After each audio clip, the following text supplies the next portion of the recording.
Hare Krishna,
Krishna Krishna, Hare Hare,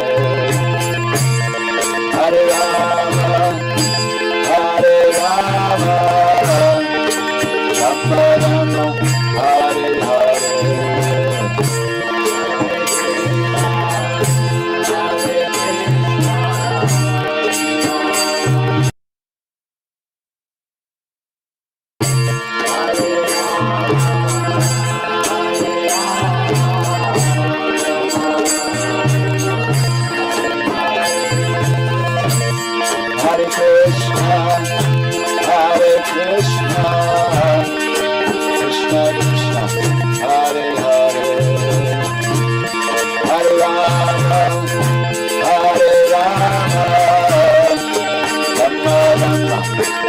Hare.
If you want to sell online, make sure you stand out. Go to Wix e-commerce and create a professional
Very abrupt handling. But okay. I wasn't sure how long I should walk up on. A bit warm in here. Yes, yes it is.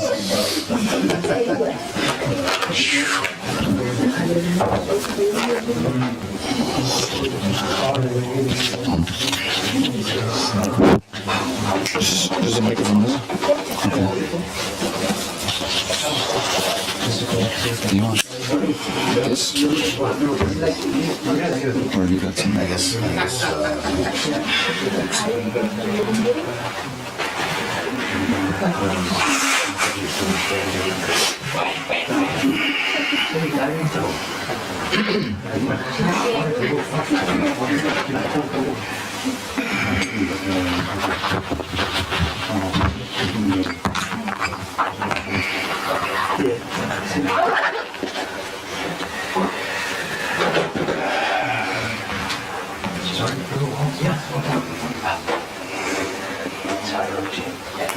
Thank you.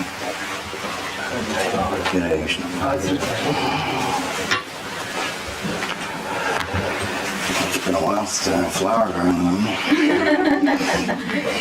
2 years. Yeah.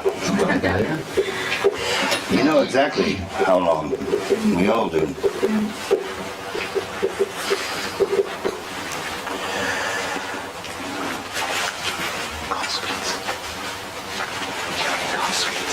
Can I get a glass of water, please? I placed it there. Oh, I'm sorry, bro. I didn't see. Sorry. He needs one too, yeah?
Jayananamanava Kunja Vihari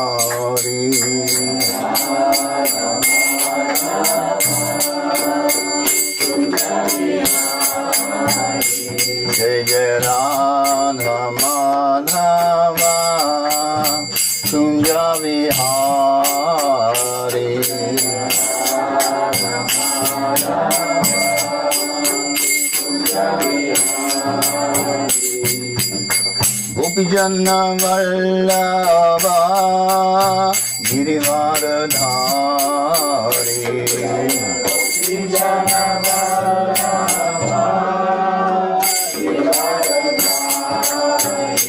Jai Jai Gopi Jana Vallabha Girivaradhari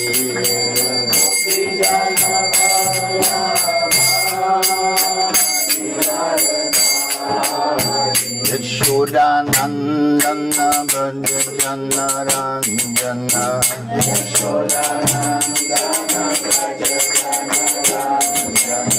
Yashodanandana Brajajana Ranjana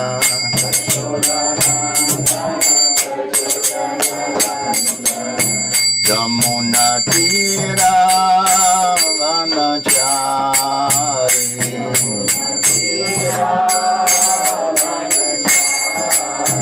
Yamuna Tira Vanachari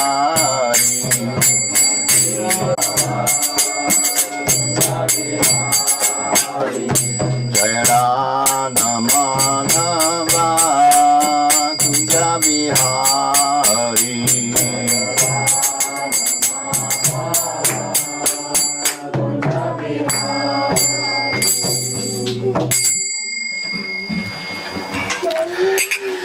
Jam Vishnu Pad Paramahansa Parivara Jatacharya Ashtatara Satyashishimanesi His Divine Grace A.C. Bhaktivedanta Swami Maharaj Prabhupada Ki Jai Ananta Koti Vaishnava Vrindi Ki Jai Namacharya Shri Haridas Thakur Ki Jai Prem Se Kaho Sri Krishna Chaitanya Prabhu Nityananda Shri Gauri Garadhar Shivasari Gaura Bhaktivedanta Ki Jai Shri Krishna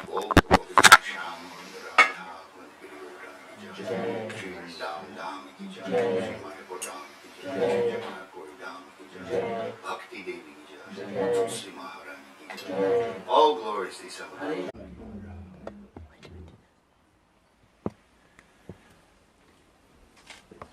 Well, I'd like to welcome you, my friends. Swaha and Krishna Chaitanya's home. Mr. Mike. So I'm very grateful for the invitation. It's nice to get out these days. Different than my four walls. So, Krishna Chaitanya wanted me to mention something about 18th October on the full moon. That's when it ends. So we get a few more days left. It's about 6 days. We get a lot more benefit for the sadhana and the bhakti yoga practice during this month, and we do in other months. So please take advantage if you can. Okay, so we decided that we were going to talk about today's talk is going to be the secret of a happy and successful life. What is that secret?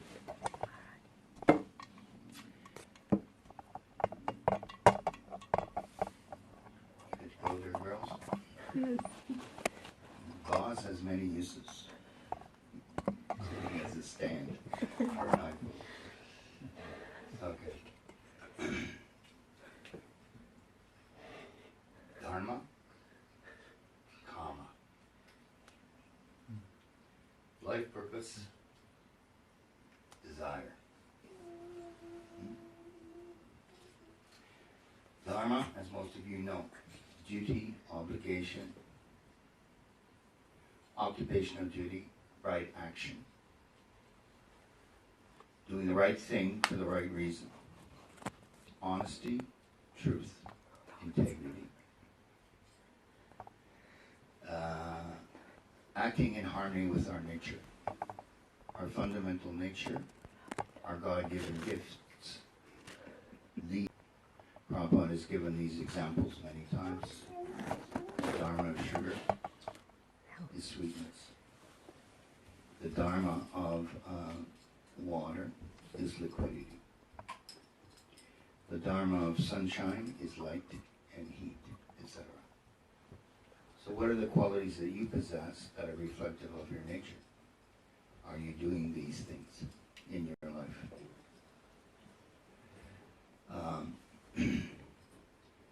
Dharma is also your ability to make a contribution to the world around you. If you're, well, you don't have to be working in the world per se. Your dharma could be to raise children. That's legitimate dharma. You sort of forget that these days. Oh, you're going to consign me to the home raising children? Sorry. It's a legitimate dharma. Or you can go out into the world and pursue a career. That's legitimate too. And by following your nature, your dharma, you become fulfilled as an individual. And we make a contribution to the world around us. This is the win-win situation, right? So let's look at karma is desire, and dharma is life purpose. So we're all looking for happiness in this world, pretty much everybody. If I only had what? Would I be happy? If I only owned a house, I'd be happy. If I could only move to a bigger house, then I'd be happy. If I could find a partner and get married, then I'd be happy. If I could get divorced, I'd be happy. And remarried to another person, then I'd be happy. I had a client once. She had divorced and remarried her husband 3 times. I said, shall I assume he never changed over all these marriages? No, he never changed. Okay. So, money, will that make you happy? Money will make you comfortable, pay the bills. So dharma means to act for the work. Dharma is the work, is the effort, is what we're doing. That's the dharma. The joy must come from your dharma, from your work, from whatever it is you do. And some people, they miss this entire point, and they focus on the results. So there's many people, I know several of them, who have made money their purpose in life and the earning of money. Some of them are very, very wealthy, but they're empty.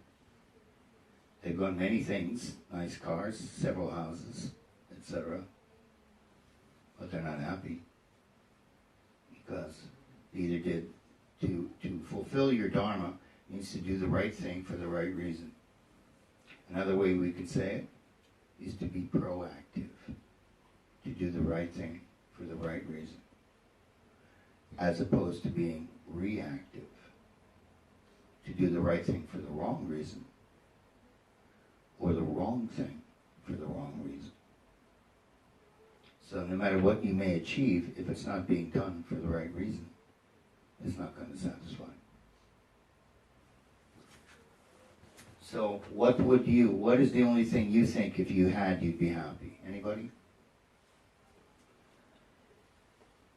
Love of God, of Krishna. Love of God. He goes right to the top every time. So as soon as I put these questions out, he goes right to the top. He never lets me work our way up.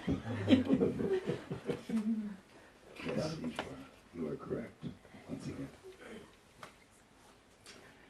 So, here we are individuals in this lifetime. So we have to recognize that we are individuals. We are the Atma. And the Atma is on a journey in this particular lifetime. Most importantly, we're on a journey of self-development, of growth, of expansion, of evolution. We're here to learn. As we learn, we grow, we evolve. The humans are meant to go to develop out of the animal nature. From animal life, you can reach human life in one of your births, which of course is a higher birth. But some humans have very strong animalistic tendencies or qualities, like yamas, tamagun. So we're meant to evolve out of the animal into the human. Here we all are, in the human. And we're meant to evolve out of the human into the deva, into the godly, into the divine, into the enlightened. That's the journey in a particular lifetime. The soul is on a journey, encompasses many, many lifetimes. And ultimately, that journey is to evolve until we get off the wheel of samsara, repeated birth and death. So, if we follow the Dharma, as an individual, we can achieve fulfillment of self. As a soul, we learn that the highest Dharma is service. We all serve. We serve daily. We serve families. We serve our customers. We serve our clients. We serve our supervisors, our bosses, whomever. We serve. And that service gets us through life, but it's not the highest service. The highest service is service to Krishna, service to God, service to your source. A fire may be burning brightly in the fireplace,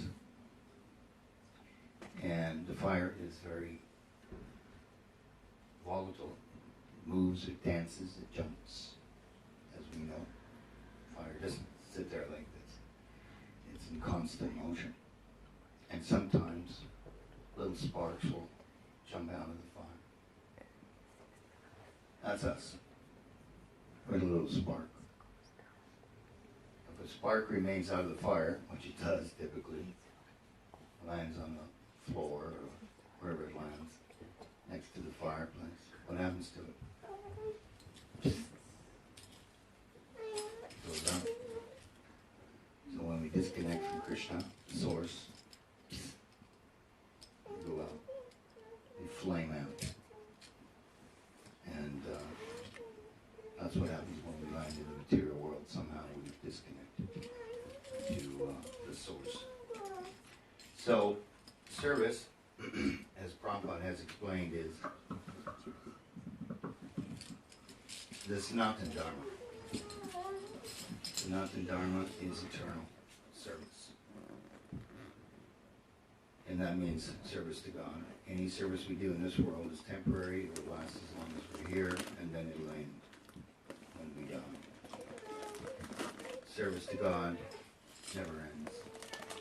So the sooner we understand that, begin to perform it, then the sooner we can evolve to our maximum benefit and to the benefit of all those around us. Another thing to say is the greatest thing you can do in this lifetime for humanity. Like we read in the newspaper, we see on the news, many people are very concerned about the climate and so many things that are happening in this world that aren't good, aren't right, need to be fixed. People will take up the torch or take up the mandate to serve humanity by doing this or doing that and making the world a better place, which is noble. It's humanitarian. Feed the poor, help the homeless, etc. But it's not the highest service. And all it does, the other thing, that it strikes me when I do look at the news, which these days hasn't been very often, but I like to read the paper. And what people don't understand is that we'll abolish hunger. We'll abolish homelessness. We'll abolish poverty. We'll abolish this, and that. Will that happen here? In the material world? No, never. It doesn't mean you can't make an effort to helping those people. You can. It's a good thing, not a bad thing. You'll never abolish any of these things. Because this is the platform of karma, where people go to work through and work out their karma. So these things cannot be abolished, not here. This is where you go to play out the drama. I did what in the last life? Oh yeah, you did. Well, I have no memory of it. No, you don't. It's a good thing you don't have a memory of most of the stuff that you did. You know, can you imagine if you were a king or a queen in your last life, and you're not a king or a queen in this life, you'd be going, what happened? What did I do wrong? Anyway, so our job is to become aligned with divine will. If you are, let me say this. We can think of purpose or dharma as the main road that we're on. Yeah? We follow our purpose, we follow our dharma, we're on that road. Now, there are all kinds of roads running off to the side. Let's explain purpose and desire. Desires, you have so many desires. How many of you wake up in the middle of the night and think about those desires? How many of you can't sleep at night because you're thinking about things you want or need? We have desires, we're humans. Desires are a product of the mind. Purpose is more a product of the Atma, the soul. So, is it bad to have desires? No. We're humans, we have desires. We have to make a determination with or among our desires. We have to align each and every desire with the purpose. Does this fit my purpose? Then that's an acceptable desire. We can embrace that desire. Right? You follow me? Any desire that does not reflect your purpose or is not part and parcel of your purpose should be let go. So that's a diversion. It's like going off in that road, that small road, and go, ooh, this looks good. Let me go enjoy this for a while. And off we go. And then after some time, you become exhausted. You go, oh my God, I got to get back to my purpose. I got to get back to the real meaning of my life. What time is it? Oh my God, the 2 years went by. And I got sidetracked. I got diverted. Does that happen? Oh yeah. Sometimes more than 2 years. So we have to align desires with purpose so they work in harmony with each other. Purpose means you are driving the chariot. You have the reins in your hand. Okay? Desire means you've lost the reins and the horses are wildly pulling the chariot in 5 different directions. That's desires out of control. So that's how we do. We have to align desire with purpose. Purpose makes you want to give. With purpose we give. If we're fulfilling our purpose, we are also directly or indirectly benefiting the world around us. And desire, what do we do with desire? We want to take. what's in it for me? What do I get out of it? It's got to be something that fulfills my needs. Yeah, but it has to be aligned with your purpose. Yeah. So let's look at dharma and kama, or desire and purpose, and juxtapose. Dharma is giving, providing, doing, behalf of yourself, behalf of others. And purpose is taking or receiving. With dharma, we focus on the work, on the business at hand. With kama or desire, we focus on the result. With dharma, we find real fulfillment, genuine fulfillment, because we're acting in harmony with our nature. And with kama or desire is a lack of real fulfillment. We could also say with by following purpose, you will feel happiness. By following desire, your happiness will either be fleeting or it'll be more like not happiness but pleasure. You can chase pleasure.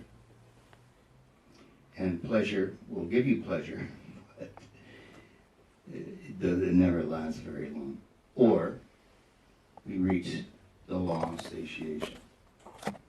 No matter how much you enjoy a particular thing, you can only enjoy it so much or for so long, and then you can't take it anymore.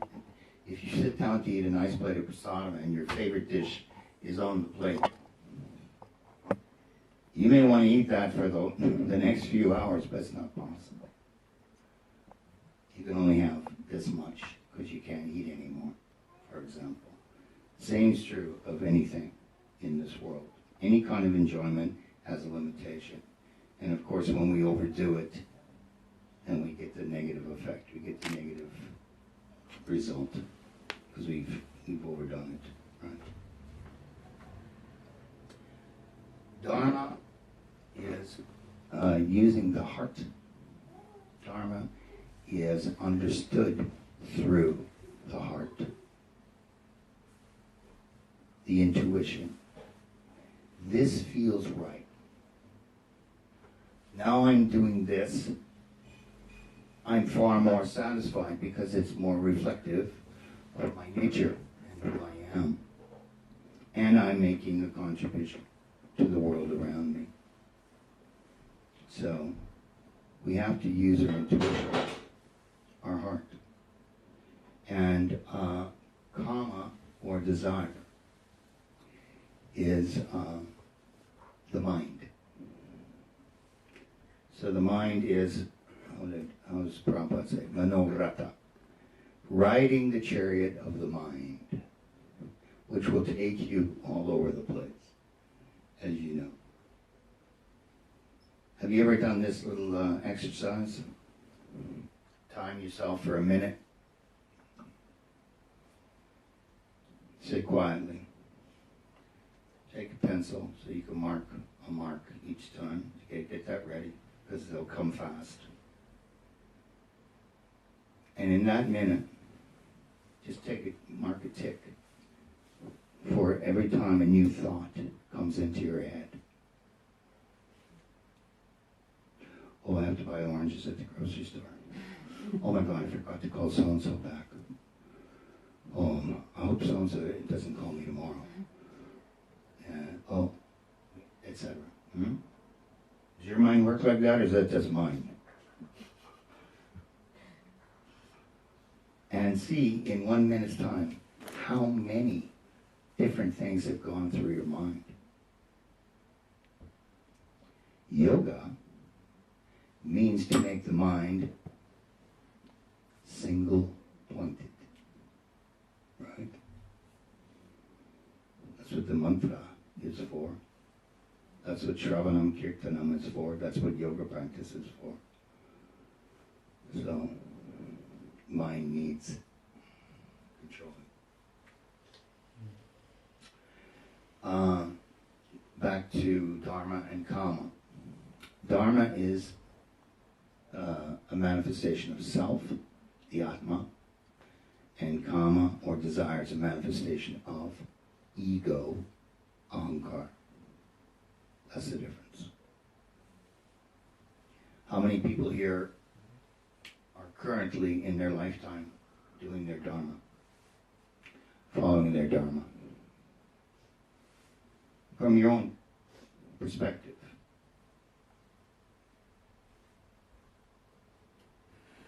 How many? 1, 2, come on. Be shy. 2. Here, you know, there's 10,000 people here, and only 2 put up their hands.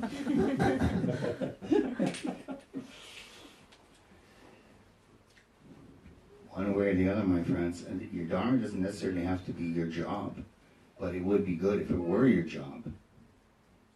Sincerely. So, this is a quote, I'll just throw this in here. Only a powerful soul can offer love. If we are weak, we become selfish. If we are empty, we take. If we are filled, we automatically give. So that's what we learn in Bhakti. Bhakti is meant to fill you with love. Bhakti is the only yoga practice whereby the means and the goal is the same. The means is learning to love Krishna, love and devotion to Krishna. That's Bhakti. And when you exit this world, and you do not have to come back, because you are now a realized soul, and you go back to Godhead, and you go back to live with Krishna, or whomever your most favorite concept of the Godhead may be. With Bhakti, it doesn't change. You're still practicing love and devotion. The means and the end are the same. So, how do I discover my Dharma, since there's only 2 people in the room that seem to be following it? How do I discover my Dharma? Who am I? It's a good question. Probably you already asked yourself that years ago. Why am I here on earth in this lifetime? Why am I here? I used to wonder that when I was a kid. It was more like, why am I here and who are these people? It's more like that. Am I acting in accordance with my nature? My Dharma? Am I making a contribution to the world around me?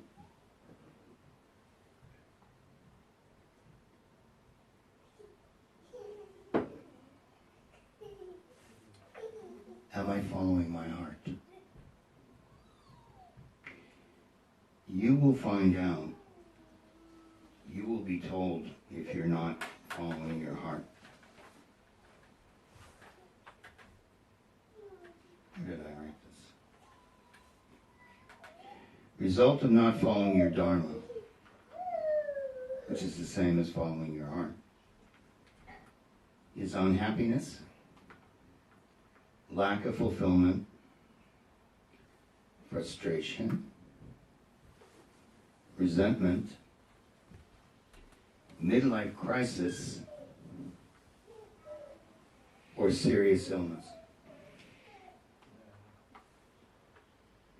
Why do people, well, you're going to tell me it's their karma, and I can't disagree with that before you can ask the question. Why do people become seriously ill? Like cancer or heart disease or such things. Unbalance. Pardon? Unbalance. Not imbalance. That's right. It's imbalance.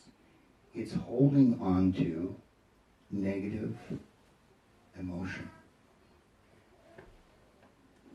This person did this to me, this happened to me, my husband left me, I got fired for no particular reason. There's lots of reasons, as we know, right?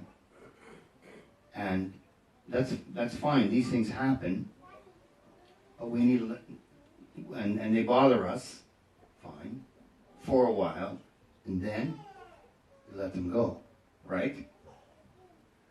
And if we don't let them go, they will fester inside of us.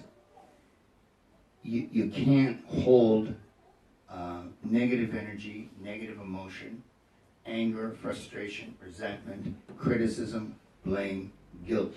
You cannot hold this in your body for a long period of time, what to speak of years. Why?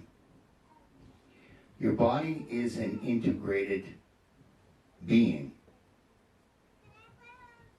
And it's integration of the different parts of it that cause you to be healthy, happy, functional, and everything's working. A whole being. When you hold on to negative emotion, negative energy for a long period of time, it causes disintegration. It causes the body to break down. Yes or no? That is ill health. Right? Now, you can also say, yeah, but that could be a person's karma. Yes, it can be. But the difference is, there's karma when I'm looking at it because I've seen thousands of astrological charts. Sometimes you can see very clearly that this person's going to have a negative, an illness, serious illness, right? So you can say, well, there's some karma. Many times, it's not for sure. It's not a certainty that this person's going to have a negative illness. It's an unconscious choice by holding on to the negative energy. Which means if they let it go and release it, then they can turn around that illness. Do people recover from cancer? Yes, they do. Sometimes people recover from cancer and then they have a, what's it called? Relapse. What is that called with cancer? Anyway, they get it again. Correct? Sometimes 2-3 times. Oh, but it came back. Why? Because the source of it, the negative emotion that you've been holding on to, hasn't been released. Hasn't been let go.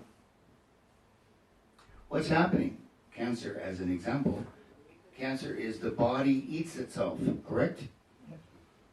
The cells eat the cells. So we have that expression in English, what's eating you? Have you heard this expression? Yes. What's eating you? There, well, that's cancer. You know, what is bothering you so much that you can't let it go and you're thinking about it often, once a day? I don't know. You need, it's very, very necessary to let go of these negative emotions. Do not hold on to them. Do not keep, what's the word? Inviting them into your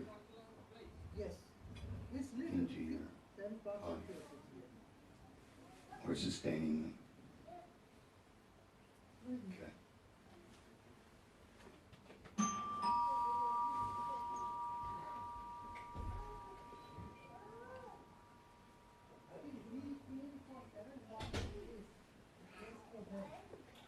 Okay.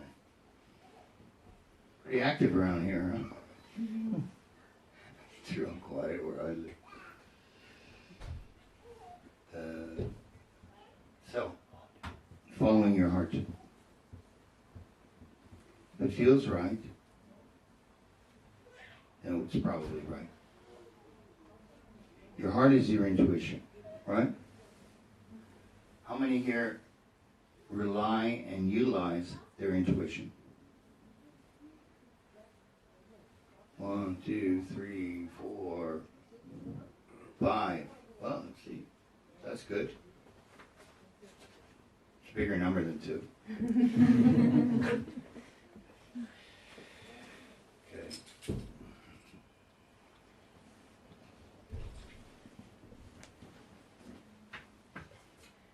In every action, no matter what you do in this world,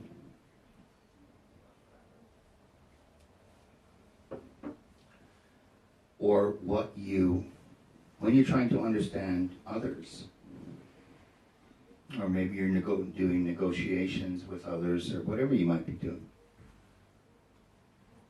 first thing you have to figure out is the intent behind it. Why is this person doing this? What's the intention? What's the intent behind it? Is it as it seems? The way they've presented it? Or do they have a different intention entirely? You have to look at yourself in the same way. Oh, I do this and this and this. Okay, good. Why do you do it? What's the intent behind each action that you do? And does it align with your Dharma? Right?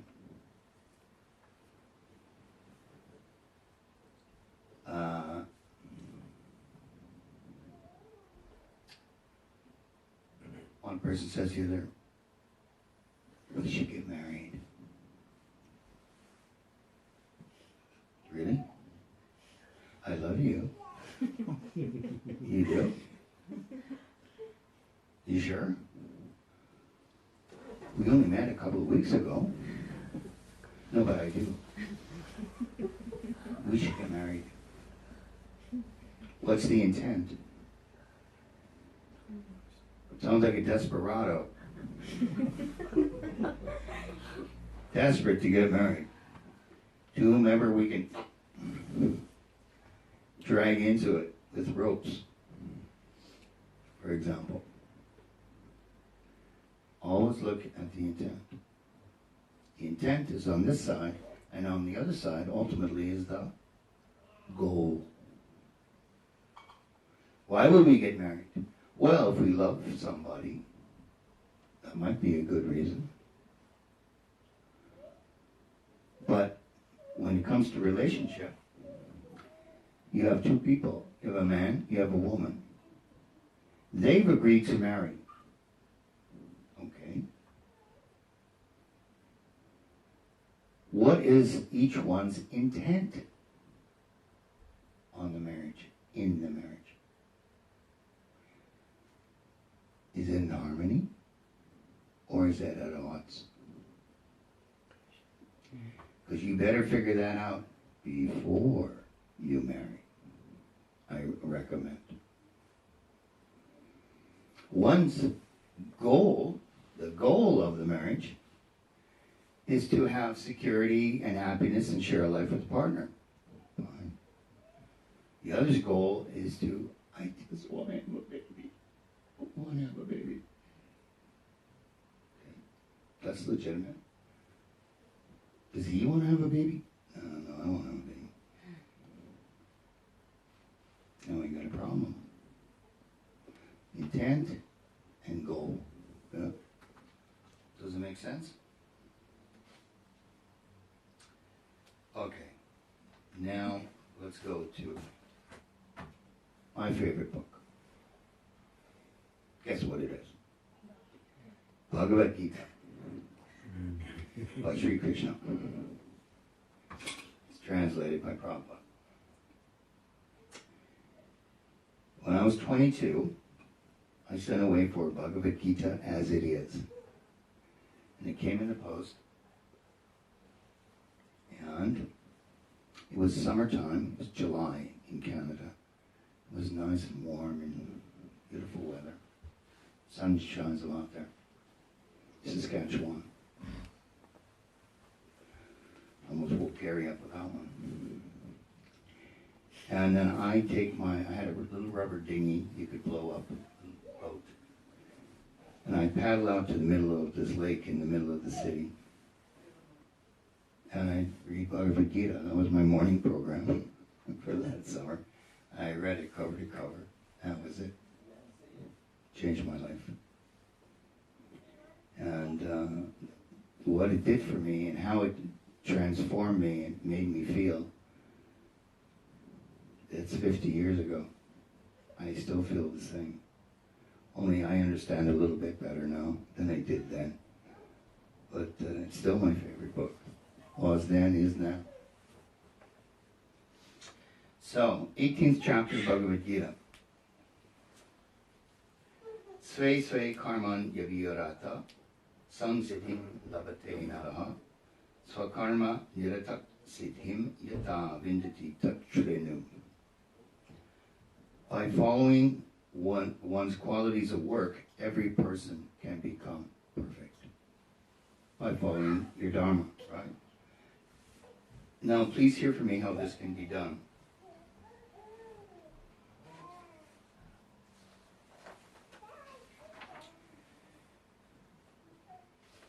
By worship of the Lord, who is the source of all beings and who is all-pervading, a person can attain perfection through performing his own work, his own Dharma. And in the purport, Prabhupada says, all living beings are fragmental parts and parcels of the Supreme Lord. Thus, the Supreme Lord is the beginning of all living entities. He's the source. This is confirmed in the Vedanta Sutra, Janma Yasya Yataha. The Supreme Lord is therefore the beginning of life of every living entity. And as stated in the 7th chapter of Bhagavad Gita, the Supreme Lord, by his two energies, his external and internal energy, is all-pervading. Therefore, one should worship the Supreme Lord along with his energies. Generally, he says, the Vaishnava devotees worship the Supreme Lord through his internal energy, his spiritual energy. We come under the protection of Yogamaya, internal energy. His external energy is a perverted reflection of the internal energy. You know this. Everyone should think that he is engaged in a particular type of occupation by Rishikesh, which means Lord of the senses, by Krishna, the master of the senses. And by the result of the work in which one is engaged, the Supreme Personality of Godhead, Sri Krishna, should be worshipped. Yeah. If one thinks always in this way, in full Krishna consciousness, then, by the grace of the Lord, he becomes fully aware of everything. That's it. You offer your work. You can offer your work if it is your Dharma, or it isn't your Dharma. You can still offer your work and should do so. Offer everything. Then, by the grace of the Lord, he becomes fully aware. This is the perfection of life. The Lord says in the Bhagavad Gita, Tesham Aham Samudharta. The Supreme Lord himself takes charge of delivering such a devotee. That is the highest perfection of life. In whatever occupation one may be engaged, if he serves the Supreme Lord, he will achieve the highest perfection. Then he continues, a couple more verses. It is better to engage in one's own occupation, even though one may perform it imperfectly, than to accept another's occupation and perform it perfectly. Duties prescribed according to one's nature are never affected.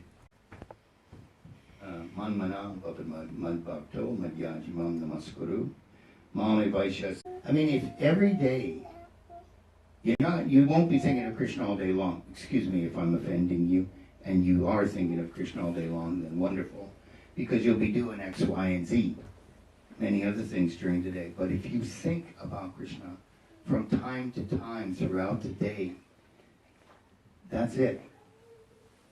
The other thing too, which I neglected to mention, is when you think about Krishna, think always with gratitude. Thank you, Krishna, thank you for this, thank you for that. When I bang my knee and I hurt myself, I go, oh. And the pain is killing me, and I go, thank you, Krishna. Thank you. I know I deserve way worse than that. Thank you for giving me that. Seriously, I do. Sometimes I have to take a breath, but yeah. So, always be grateful. Gratitude expands everything. Thus you will come to me without fail. I promise you this because you are my very dear friend. Pratijane priyosime. What? Krishna? He needs friends? He has none? Oh, he's got plenty of friends. I dare say millions of friends. Why does he want me? He does. He wants you. He loves having dear friends. How many dear friends do you have? How many could you actually accommodate in your life, dear friends? Not easy. But he's God. He says, I promise you this because you are my dear friend. You're dear to me. I won't let you perish. I'll look after you. Just think of me and stay close to me. If you can actually feel that, if you can connect with that, well, then what are we worried about? Tell me. Whatever your problems are, you begin to shrink. You just imagine, we're on the earth, right? Now imagine yourself going out into space, far, far away above Earth, through all the what do you call it? The spheres, atmosphere, mesosphere, all the spheres. And now you're out in space, and you're going far from and the Earth is getting what? Smaller and smaller and smaller until it's a speck.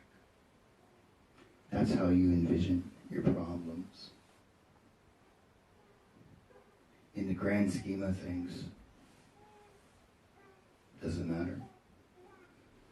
Someone said, if it matters 50, when you think about your problem today, and it's still going to matter 50 years from now, you've got a problem. Yeah. Or as my wife always says, if I complain about anything. First world problems.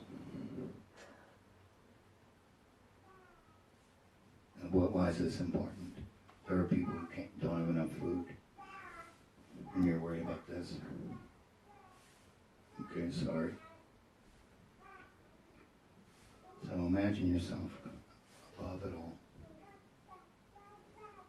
Guess what? When you make it to the spiritual world, you'll be above it all. Trust me. You'll be beyond all of it. So all these worries, not that important. Okay? Shall I leave it there? Thank you for your kind attention. Hare Krishna. Hare Krishna. Questions, comments, commentaries?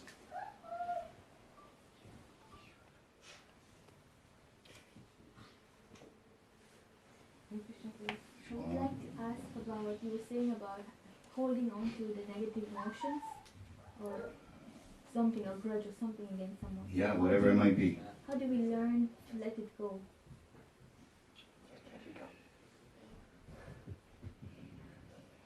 It's not that this thing hasn't happened, it happened. Okay? Mm-hmm. This person did this to you, whatever it was. I mean, you might, when you're not angry, you might go to them and say, look, you did this, you did that, it kind of bothered me. Thought I'd just tell you how I felt about it. That might help with releasing it. And they might say, well, I'm very sorry. I didn't mean to hurt you. Or they might tell you to, too bad. But you've spoken your truth. That's one way to do it. you just have to let it go at some point in time. Think of anything that happened when you were, I don't know, say 10, 20 years ago. That was a trauma for you. It made you very upset. When you look back on it now, does it still create that kind of trauma? Are you still that much upset about it? No. Well, the same idea. What do they say? Time heals all wounds. It does. But not if you keep hanging on to it and keep bringing it up. Some people bring up the past all the time. Yeah, but remember when you did this to me? I'm still angry about it. You are? Boy, that was 30 years ago. Maybe you should get over it. Get over it. Get over yourself, as they say. Because it's not helping you to hang on to it. Yeah, it may be legitimate that you were hurt. It wasn't true. I mean, it wasn't proper behavior on the part of that person. They shouldn't have done that. They either get it or they don't get it. And you can't be responsible for that. So, Prabhu, are you saying we should always ignore? Sorry? So, you are saying we should always ignore such a things? We should ignore? Is that what you said? Yeah. Let go means like... Let go means eventually let it go. You see, this is how it works. We've all been hurt emotionally. Yes? No? Some physically, some emotionally. I mean, there's stories. Things that actually happened. Okay? And if you hang on to that, you're still hanging on to that negative emotion. And how's it helping you? Because you feel vindicated. Yeah, well, you hurt me, and therefore I'm right and you were wrong. And they may never own that. They may never admit to it. So you have to get to a place of neutrality. Like, for example, if you, I hate or dislike this person because they did this, we don't have to go from dislike to like. We don't. We have to go to neutrality.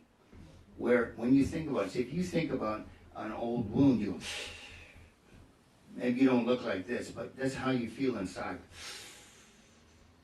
Like this. Now you see, you still hold that. You're still carrying it. This is detrimental to you and to your health and to your mental health. But to speak of your emotional circumstance.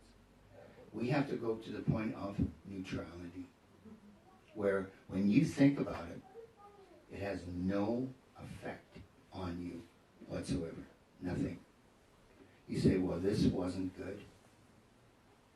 It would have been better if that didn't happen to me. But it did happen. But lots of things happened.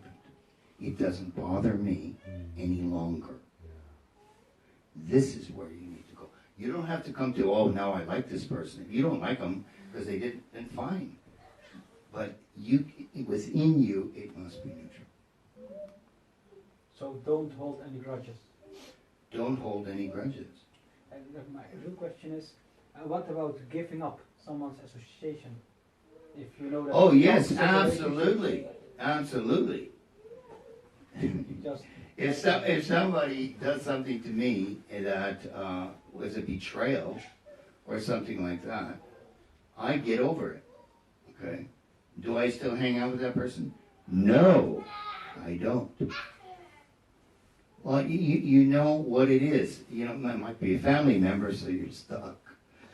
But now you know what this person is capable of. Oh, so that's what they're really like. Oh, now I see. And I didn't know they were like that, but now you know. So it's better to stay away from those people. That's the best thing to do, if you can. In some cases you can't. You know, it depends. But, you know, and people say to me, look, I'm really sorry. I admit I did that to you. I shouldn't have done that. I go, okay, Thank you for your apology. Does that mean I continue the relationship? No, I don't. Why? Well, I should go back for more. Hit me again over the head with the stick. Part 2, the sequel. Yeah, part of the sequel. And that never ends. It never ends, yes. Yeah, he went back. Yeah. What happened then? Prabhu?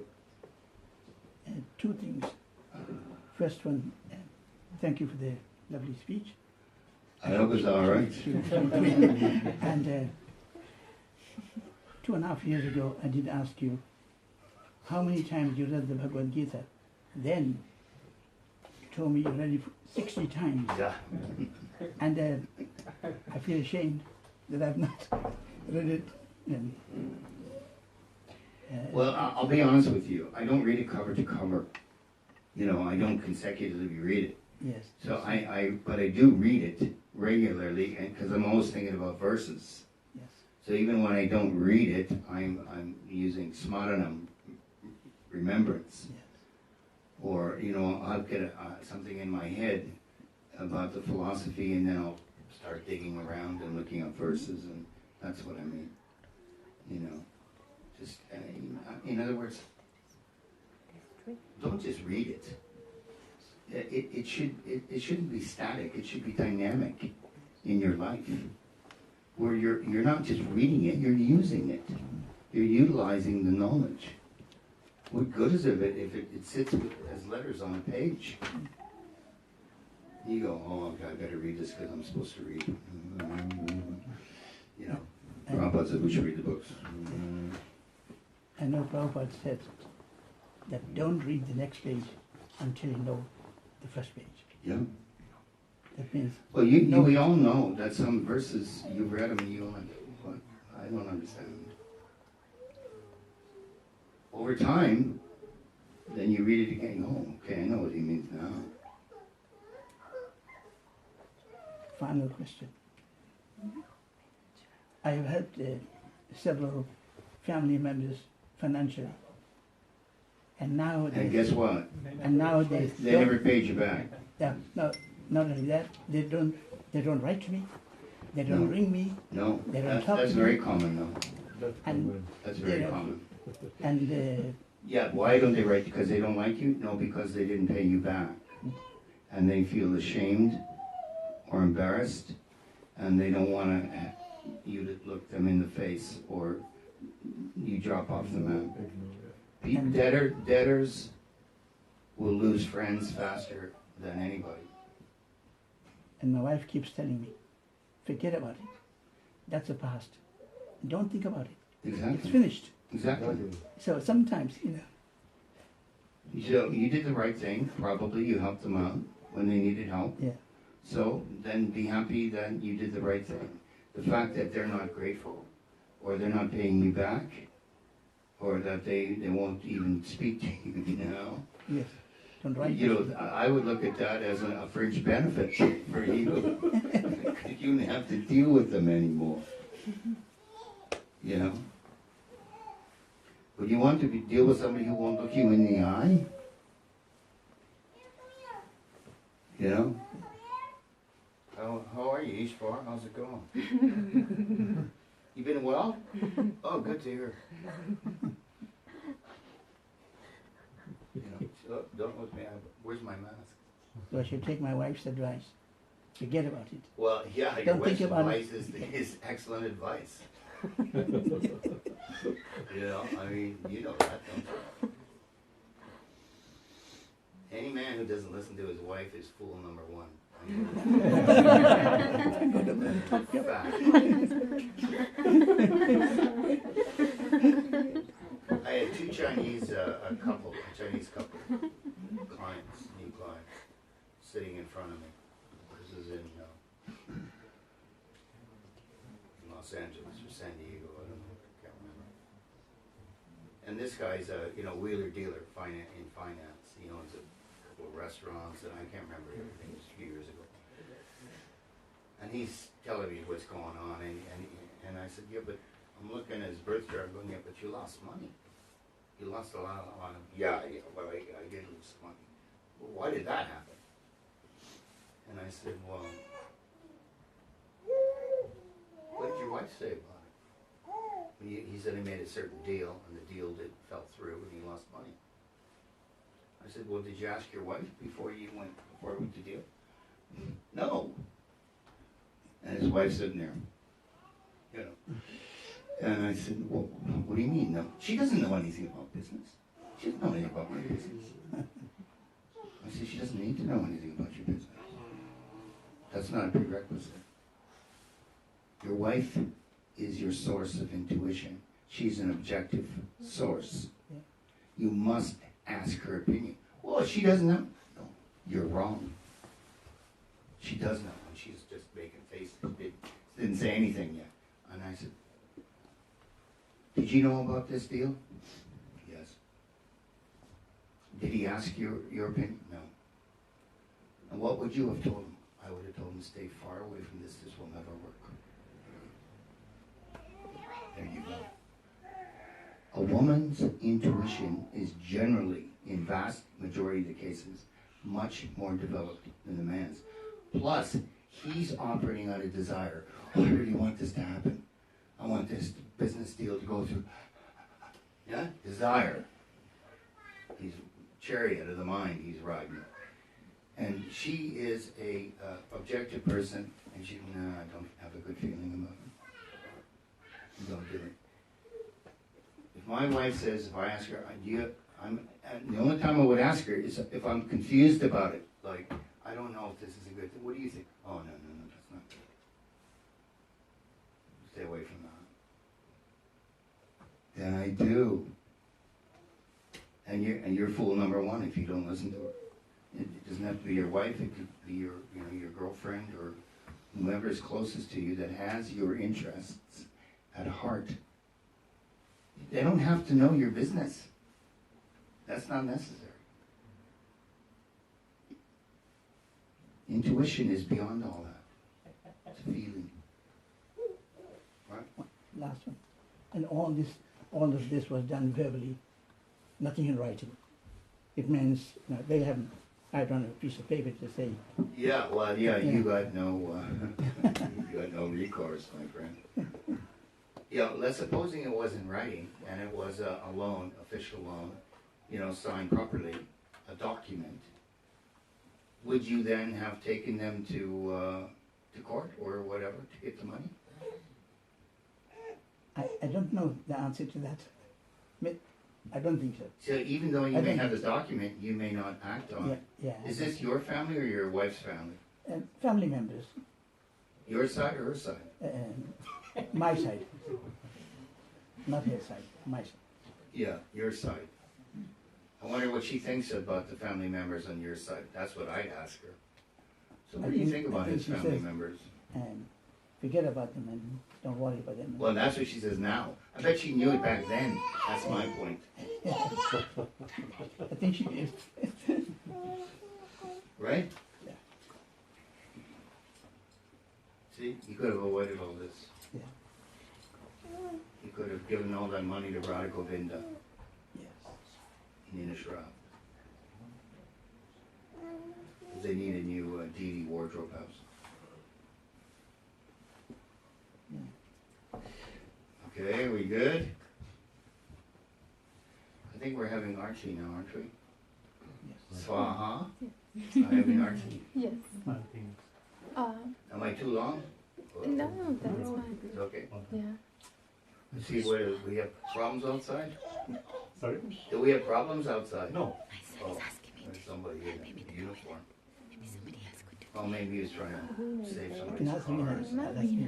She's well dressed as well. Dressed Good. properly. Thank you, Bruce. Will you do that actually? Please. Hey. Yeah, we gotta have fun too. Not just serious. We need to have fun when we talk about Krishna. It's very important. I just have nobody but Krishna loves a good time. sorry.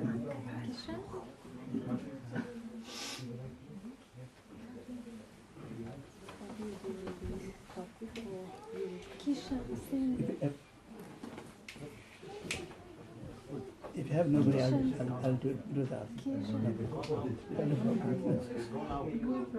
I've done it once before. I'd like to give somebody else an opportunity.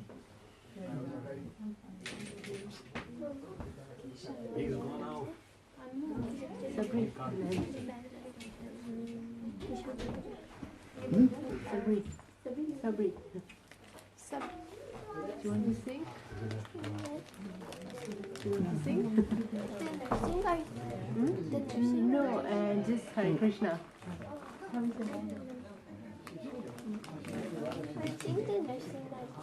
Okay, she'll sing the next one. Okay. If you have nobody, I'll do it. There's no problem. No, if there's nobody, I'll do it myself. I'd like to give somebody else a chance.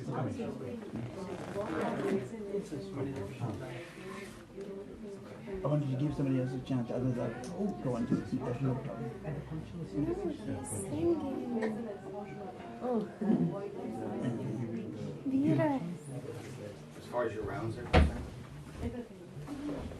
well, you usually set a goal for your rounds in what's doable for you. You do 16 rounds. Do you have that much time to do it? So you say, well, I'm going to do 4 rounds. Whatever it is, that is vrata, the vow. So then you do that every day. If that's too much, and you say, no, that's too much, I'm going to do 4 rounds. You know, you do consistently. So even when you don't feel like doing it, you do it. In your mind's going like this. You know how mine is. Some days you're focused, other days you're not focused. So do what you can do. Don't torment yourself because, well, I can't do 16 rounds a day. He said his godbrothers were doing 64 rounds a day. I mean, 64. Can you imagine? That's 8 hours. I have no problem doing that. You chant for Do 8 it hours? inside, but I'd like to give somebody else a chance. No offense. We're too minds are going. Yeah. So you just do what you can. And don't persecute yourself if you're not doing it on a certain level. Now I know my people. Wait, you want me out of here? That's fine. That's not us. You want me out of here? My people. I'll have to walk for a bit. But I'm not too worried. They only ask me to all the things. Did you answer the question? It's with your own conscience. Yeah.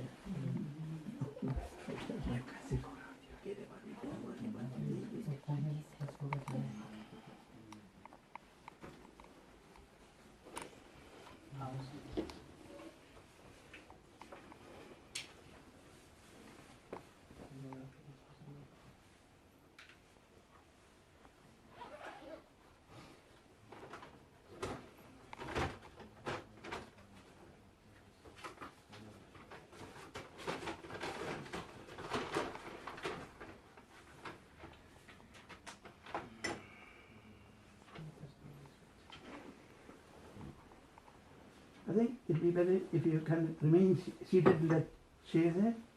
You handy? No, I have to. You only walk about. I have to walk. Keep the. My leg is not good these days.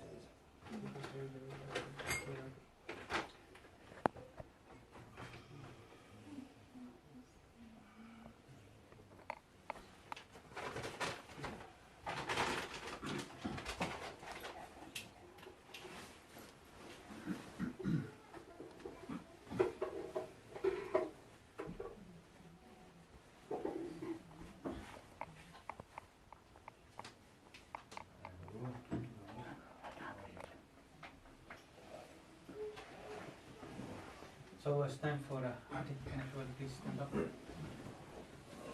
Gary, that's it. Please.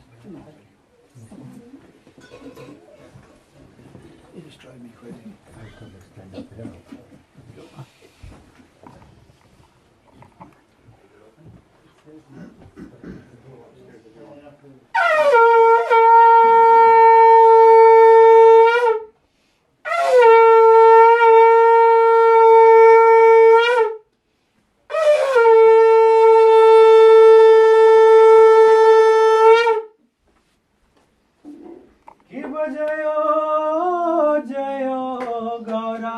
Chande आरती कशोभा जय जय गौरा चांदे आरती कशोभा जय जय गौरा चांदे आरती कशोभा जय जय गौरा चंद्रे आरती कशोभा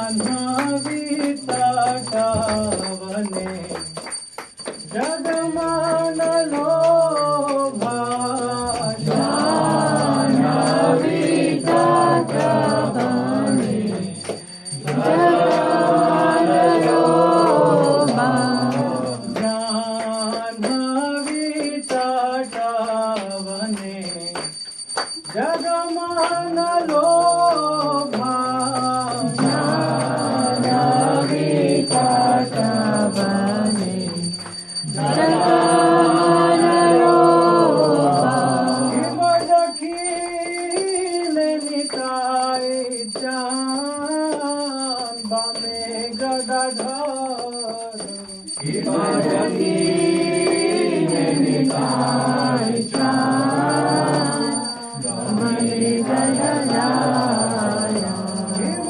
दखिल निताय चाँद बामे Gadadhar him दखिल निताय चाँद बामे गदाधर निकटे अद्वैत श्रीनि वस छत्रधर निकटे अद्वैत श्रीनि वस चक्रधर निकटे अद्वैत श्रीनि वस छत्रधर निकटे अद्वैत श्रीनि वस चक्रधर शिव बसी আছে गौरा चांद रत्न सिंहासन शिव बसी আছে गौरा चांद रत्न सिंहासन शिव बसी আছে गौरा चांद रत्न सिंहासन शिव बसी আছে गौरा चांद रत्न सिंहासन आरती करे ना ब्रह्मा आदि देवगणे आरती करे ना ब्रह्मा आदि देवगणे आरती करे ना ब्रह्मा आदि देवगणे आरती करे ना ब्रह्मा आदि देवगणे बनर हरि आदि कोरी चमर डुलाय बनर हरि आदि कोरी चमर डुलाय बनर हरि आदि कोरी चमर डुलाय बनर हरि आदि कोरी चमर डुलाय संजय मुकुंद वासु घोष आदि गाय संजय मुकुंद वासु घोष आदि गाय संजय मुकुंद वासु घोष आदि गाय संजय मुकुंद वासु God